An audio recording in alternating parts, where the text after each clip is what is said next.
Emma by Jane Austen, Volume 2, Chapter 16.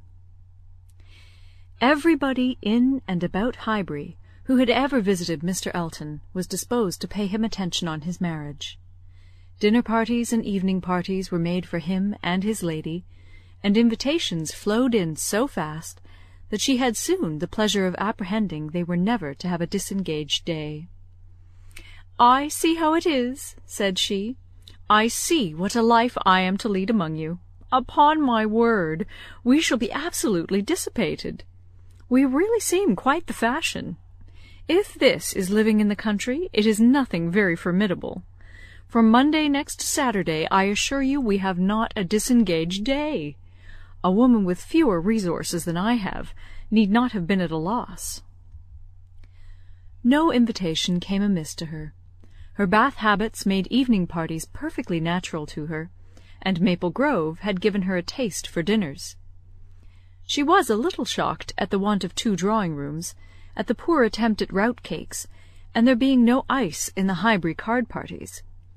Mrs. Bates, Mrs. Perry, Mrs. Goddard, and others, were a good deal behindhand in knowledge of the world, but she would soon show them how everything ought to be arranged.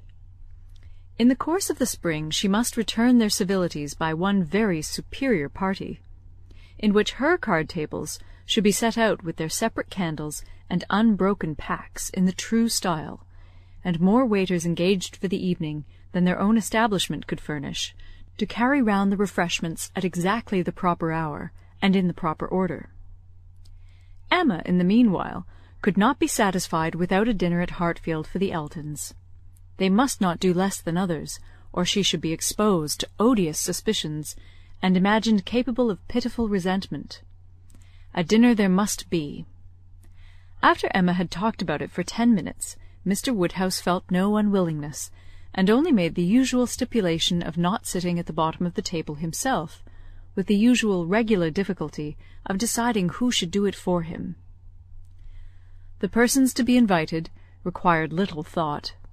Besides the Eltons, it must be the Westons and Mr. Knightley. So far it was all of course. And it was hardly less inevitable that poor little Harriet must be asked to make the 8th. But this invitation was not given with equal satisfaction, and on many accounts Emma was particularly pleased by Harriet's begging to be allowed to decline it. She would rather not be in his company more than she could help. She was not yet quite able to see him and his charming, happy wife together, without feeling uncomfortable.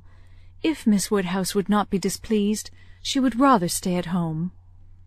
It was precisely what Emma would have wished, had she deemed it possible enough for wishing. She was delighted with the fortitude of her little friend, for fortitude she knew it was in her to give up being in company and stay at home, and she could now invite the very person whom she really wanted to make the 8th, Jane Fairfax. Since her last conversation with Mrs. Weston and Mr. Knightley, she was more conscience-stricken about Jane Fairfax than she had often been. Mr. Knightley's words dwelt with her. He had said that Jane Fairfax received attentions from Mrs. Elton which nobody else paid her.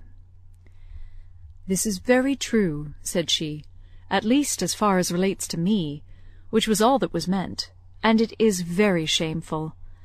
Of the same age, and always knowing her, I ought to have been more her friend. She will never like me now. I have neglected her too long. But I will show her greater attention than I have done." Every invitation was successful. They were all disengaged, and all happy. The preparatory interest of this dinner, however, was not yet over. A circumstance rather unlucky occurred. The 2 eldest little Knightleys were engaged to pay their grandpapa and aunt a visit of some weeks in the spring, and their papa now proposed bringing them and staying one whole day at Hartfield, which one day would be the very day of this party. His professional engagements did not allow of his being put off, but both father and daughter were disturbed by its happening so. Mr. Woodhouse considered 8 persons at dinner together as the utmost that his nerves could bear, and here would be a 9th, and Emma apprehended that it would be a 9th very much out of humour at not being able to come, even to Hartfield for 48 hours, without falling in with a dinner party. She comforted her father better than she could comfort herself, by representing that though he would certainly make them 9, yet he always said so little that the increase of noise would be very immaterial. She thought it in reality a sad exchange for herself, to have him with his grave looks and reluctant conversation opposed to her instead of his brother. The event was more favourable to Mr. Woodhouse than to Emma. John Knightley came, but Mr. Weston was unexpectedly summoned to town, and must be absent on the very day. He might be able to join them in the evening, but certainly not to dinner. Mr. Woodhouse was quite at ease, and the seeing him so, with the arrival of the little boys, and the philosophic composure of her brother on hearing his fate, removed the chief of even Emma's vexation. The day came, the party were punctually assembled, and Mr. John Knightley seemed early to devote himself to the business of being agreeable. Instead of drawing his brother off to a window while they waited for dinner, he was talking to Miss Fairfax. Mrs. Elton, as elegant as lace and pearls could make her, he looked at in silence, wanting only to observe enough for Isabella's information.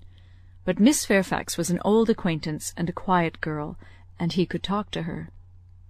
He had met her before breakfast as he was returning from a walk with his little boys, when it had been just beginning to rain. It was natural to have some civil hopes on the subject, and he said, "I hope you did not venture far, Miss Fairfax, this morning, or I am sure you must have been wet. We scarcely got home in time. I hope you turned directly." "I went only to the post-office," said she, "and reached home before the rain was much. It is my daily errand. I always fetch the letters when I am here. It saves trouble, and is a something to get me out. A walk before breakfast does me good." "Not a walk in the rain, I should imagine." "No, but it did not absolutely rain when I set out." Mr. John Knightley smiled and replied, "That is to say, you chose to have your walk, for you were not 6 yards from your own door when I had the pleasure of meeting you, and Henry and John had seen more drops than they could count long before. The post-office has a great charm at one period of our lives. When you have lived to my age, you will begin to think letters are never worth going through the rain for."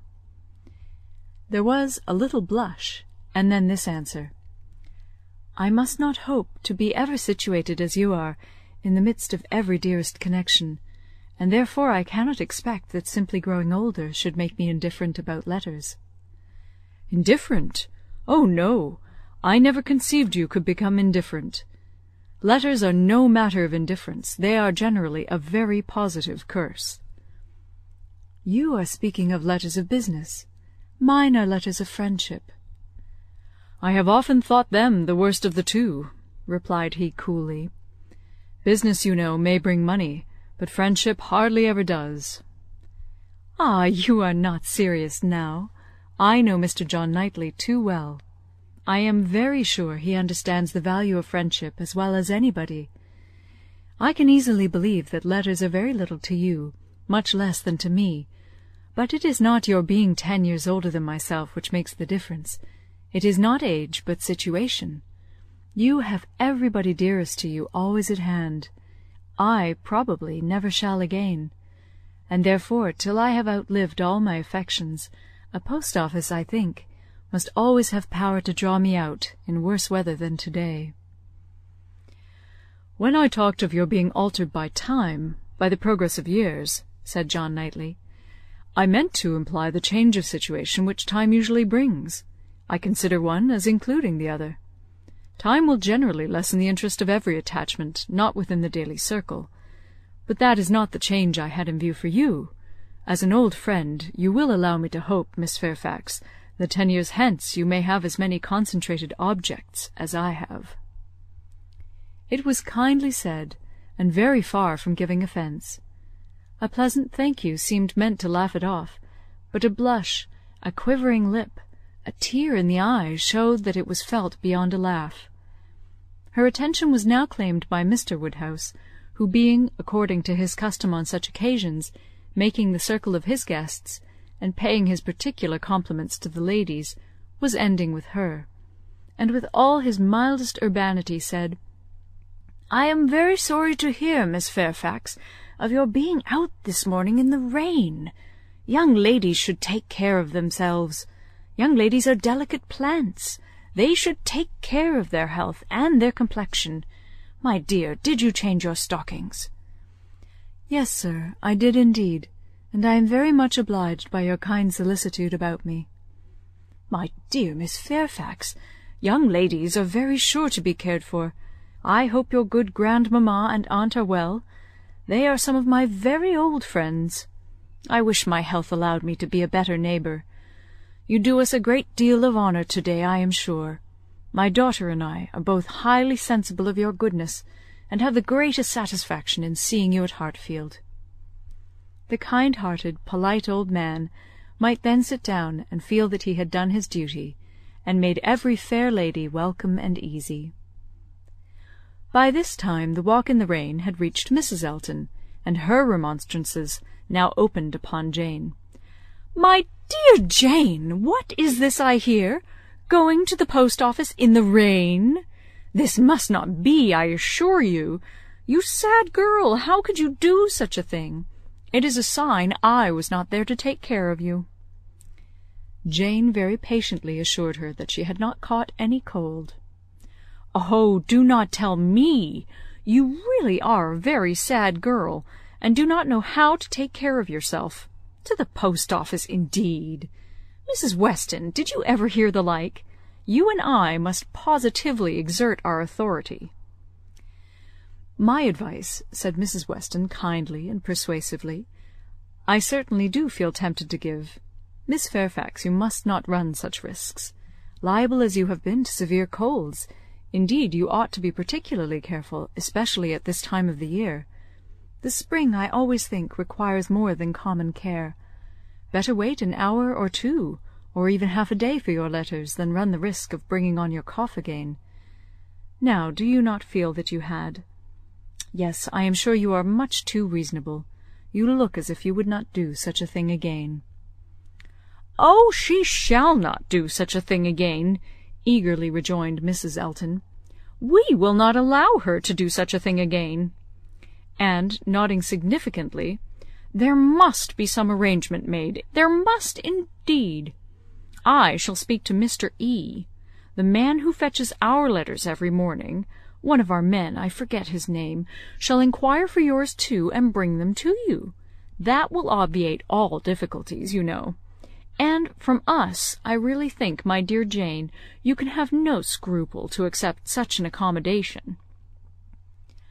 "You are extremely kind," said Jane, "but I cannot give up my early walk.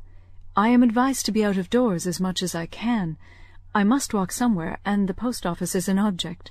And upon my word, I have scarcely ever had a bad morning before." "My dear Jane, say no more about it. The thing is determined. That is," laughing affectedly, "as far as I can presume to determine anything without the concurrence of my lord and master. You know, Mrs. Weston, you and I must be cautious how we express ourselves. But I do flatter myself, my dear Jane, that my influence is not entirely worn out. If I meet with no insuperable difficulties, therefore, consider that point as settled." "Excuse me," said Jane earnestly, "I cannot by any means consent to such an arrangement, so needlessly troublesome to your servant. If the errand were not a pleasure to me, it could be done, as it always is when I am not here by my grandmamma's." "Oh, my dear, but so much as Patty has to do, and it is a kindness to employ our men." Jane looked as if she did not mean to be conquered, but instead of answering, she began speaking again to Mr. John Knightley. "The post-office is a wonderful establishment," said she. "The regularity and despatch of it, if one thinks of all that it has to do, and all that it does so well, it is really astonishing." "It is certainly very well regulated." "So seldom that any negligence or blunder appears, so seldom that a letter, among the thousands that are constantly passing about the kingdom, is even carried wrong, and not one in a million, I suppose, actually lost. And when one considers the variety of hands, and of bad hands too, that are to be deciphered, it increases the wonder." The clerks grow expert from habit. They must begin with some quickness of sight and hand, and exercise improves them. If you want any farther explanation," continued he, smiling, "they are paid for it. That is the key to a great deal of capacity. The public pays, and must be served well." The varieties of handwriting were farther talked of, and the usual observations made. "I have heard it asserted," said John Knightley, "that the same sort of handwriting often prevails in a family, and where the same master teaches, it is natural enough. But for that reason I should imagine the likeness must be chiefly confined to the females, for boys have very little teaching after an early age, and scramble into any hand they can get. Isabella and Emma, I think, do write very much alike. I have not always known their writing apart." "Yes," said his brother, hesitatingly, "there is a likeness. I know what you mean. But Emma's hand is the strongest." "Isabella and Emma both write beautifully," said Mr. Woodhouse, "and always did. And so does poor Mrs. Weston," with half a sigh and half a smile at her. "I never saw any gentleman's handwriting," Emma began, looking also at Mrs. Weston, but stopped on perceiving that Mrs. Weston was attending to some one else, and the pause gave her time to reflect. "Now, how am I going to introduce him? Am I unequal to speaking his name at once, before all these people? Is it necessary for me to use any roundabout phrase? Your Yorkshire friend, your correspondent in Yorkshire, that would be the way, I suppose, if I were very bad. No, I can pronounce his name without the smallest distress. I certainly get better and better. Now for it." Mrs. Weston was disengaged, and Emma began again. "Mr. Frank Churchill writes one of the best gentleman's hands I ever saw." "I do not admire it," said Mr. Knightley. "It is too small, wants strength. It is like a woman's writing." This was not submitted to by either lady. They vindicated him against the base dispersion. No, it by no means wanted strength. It was not a large hand, but very clear and certainly strong. Had not Mrs. Weston any letter about her to produce? No, she had heard from him very lately, but having answered the letter had put it away. "If we were in the other room," said Emma, "if I had my writing desk, I am sure I could produce a specimen. I have a note of his. Do not you remember, Mrs. Weston, employing him to write you for one day?" "He chose to say he was employed." "Well, well, I have that note, and can show it after dinner to convince Mr. Knightley." "Oh, when a gallant young man like Mr. Frank Churchill," said Mr. Knightley dryly, "writes to a fair lady like Miss Woodhouse, he will of course put forth his best." Dinner was on table. Mrs. Elton, before she could be spoken to, was ready, and before Mr. Woodhouse had reached her with his request to be allowed to hand her into the dining-parlour, was saying, "Must I go first? I really am ashamed of always leading the way." Jane's solicitude about fetching her own letters had not escaped Emma. She had heard and seen it all, and felt some curiosity to know whether the wet walk of this morning had produced any. She suspected that it had, that it would not have been so resolutely encountered but in full expectation of hearing from some one very dear, and that it had not been in vain.